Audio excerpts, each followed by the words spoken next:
Apa tujuan tubuh penggerak komuniti tempatan? Ahli Parlimen Pakatan Harapan Ipoh Timur Wong Kah Wong mempersoalkan penubuhan kumpulan yang dinamakan Penggerak Komuniti Tempatan PEKT oleh Menteri Perumahan dan Kerajaan Tempatan Zuraida Kamarudin. Peruntukan sejumlah 8.6 juta ringgit pada tahun 2021 telah diagihkan kepada kumpulan ini. Menurut Kahwa, Zuraida mengaitkan PEKT dengan dasar komuniti negara yang dilancarkan pada Februari 2019.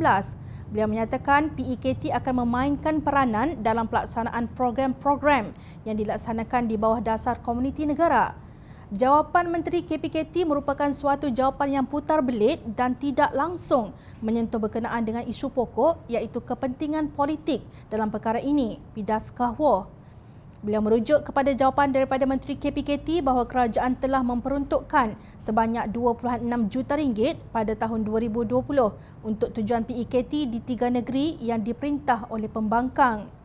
Kementerian juga melantik seramai 261 ahli PEKT yang melibatkan 46 buah kerajaan tempatan. Sekiranya tujuan utama PEKT adalah untuk membantu dalam pelaksanaan dasar komuniti negara seperti yang didakwa oleh Menteri KPKT, beliau perlu menjawab soalan-soalan pokok seperti berikut yang tidak terjawab. Sama ada pelantikan ahli-ahli PEKT merupakan lantikan politik semata-mata atau sama ada KPKT tidak mempunyai keyakinan dan kepercayaan ke atas kerajaan tempatan di negeri-negeri yang diperintah oleh pihak pembangkang dalam melaksanakan dasar komuniti negara. Atau sama ada KPKT tidak berhasrat untuk melaksanakan program di bawah dasar komuniti negara atau KPKT berpendapat program-program tersebut adalah tidak perlu di negeri-negeri yang diperintah kerajaan PN memandangkan tidak ada seorang pun ahli PEKT dilantik. Kahwa mendakwa dengan jelas bahawa Menteri KPKT hanya cuba memutarbelitkan fakta dalam isu penubuhan PEKT dan cuba untuk melindungi fakta sebenar bahawa ia adalah pertujuan politik semata-mata. Peruntukan sebanyak 86 juta ringgit kepada PEKT seperti yang dicadangkan dalam Belanjawan 2021 harus ditarik balik dan digunakan untuk tujuan-tujuan lain yang memanfaatkan rakyat. Terdahulu, Zuraida berkata penggerak komuniti tempatan tiada unsur politik dan tiada kaitan dengan NGO penggerak komuniti negara.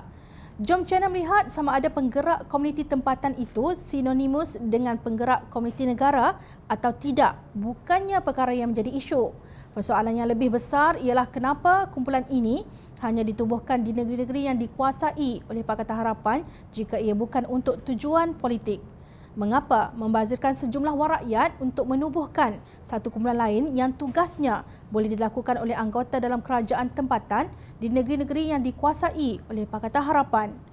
Justru setakat ini tidak nampak logiknya penubuhan kumpulan ini yang menduplikasi fungsi sedia ada dalam kerajaan tempatan selain daripada untuk tujuan politik semata-mata. Tuan-tuan percaya ia bukan untuk kepentingan politik.